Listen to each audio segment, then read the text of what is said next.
Tento štvrtok sa začína vo Waleskom Cardiffe summit NATO, ktorý možno pokojne označiť za prelomový.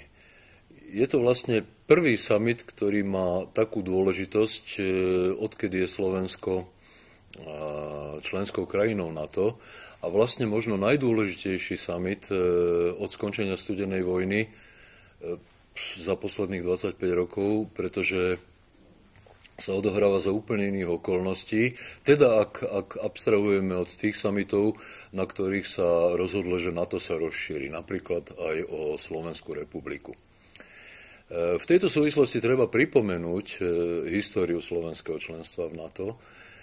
V roku 1997, keď sa rozhodovalo o tom, že kto bude prizvaný do rokovaní o vstupe do Severoatlantickej aliancie, tak boli prizvané Čechy, Maďarsko, Poľsko a Slovinsko. A Slovensko bolo vynechané. Vtedy bol pri moci na Slovensku Vladimír Mečiar a Slovensko sa účinne diskvalifikovalo z rozhovorov o vstupe do NATO, jednak porušovaním demokratických princípov a samozrejme aj Mečiarovými rečami o tom, že keď nás nebudú chcieť na západe, prihlásime sa na východ, obratíme sa na východ.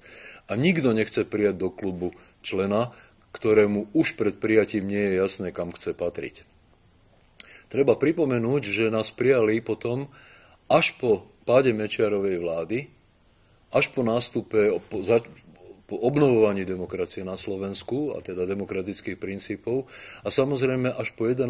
septembri 2001, keď boli Spojené štáty vystavené teroristickému útoku a prehodnotili dôležitosť aliancie pre bezpečnosť aj Spojených štátov, aj západnej Európy. Až potom bolo Slovensko prijaté spolu s 9 ďalšími krajinami do Severoatlantickej aliancie.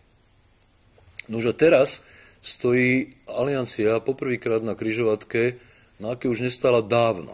Treba povedať, že ešte pred rokom bolo Rusko považované za strategického partnera aliancie a treba povedať, že omylom.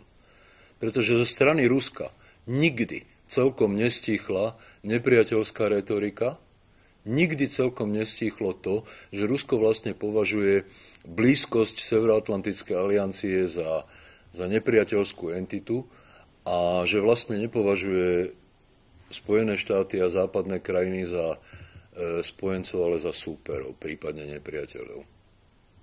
Teraz poprvýkrát sa sami odohráva v podmienkach, kde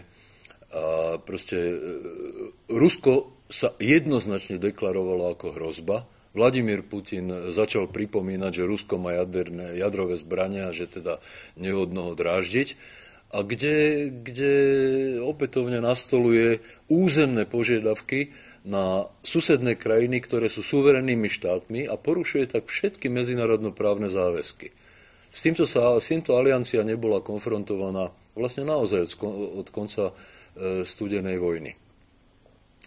No a príznačné je, že Slovensko ide na summit v podstate bez toho, aby na našej pôde prebehla nejaká širšia diskusia o tom, kam chce Slovensko patriť. Isté je jedno, že na pôde západných krajín, teda tých, ktoré tvoria vlastne tú kľúčovú podstatu, kľúčovú os Severoatlantickej aliancie, začína prebiehať debata o tom, že kto vlastne má si užívať výhodu bezpečnostných garancií.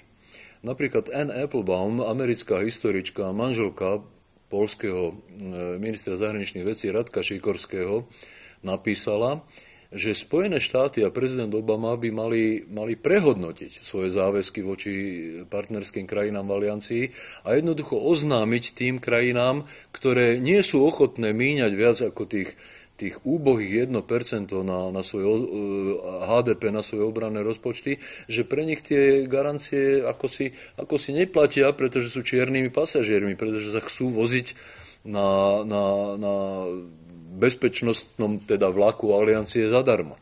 A vzťahuje sa to bohužiaľ aj na Slovensko. V tejto situácii treba povedať, že by bolo veľmi žiaduce, že by bolo potrebné, že by to bolo naozaj, až by som povedal, vlastenecké, keby sa Slovensko opätovne prihlásilo k záväzku vydávať na svoju obranu aspoň tie 2% HDP, čo sa zaviazalo pred 10 rokmi pri vstupe do aliancie, a aby slovenská reprezentácia, prinajmä teda slovenský premiér, prestali vlastne spochybňovať spojenecké záväzky v rámci aliancie. Je dôležité, aby bolo Slovensko vnímané ako stabilný a bezpečný partner Severoatlantickej aliancie a aby jednoducho nebolo vnímané ako krajina, ktorá je príliš sebecká a príliš slepo orientovaná na svoje lokálne, ťažko definovateľné hospodárske záujmy a dáva prednosť populistickým rečiam pred bezpečnosťou, ktorá sa týka celej Európy v tejto chvíli a samozrejme aj Slovenska.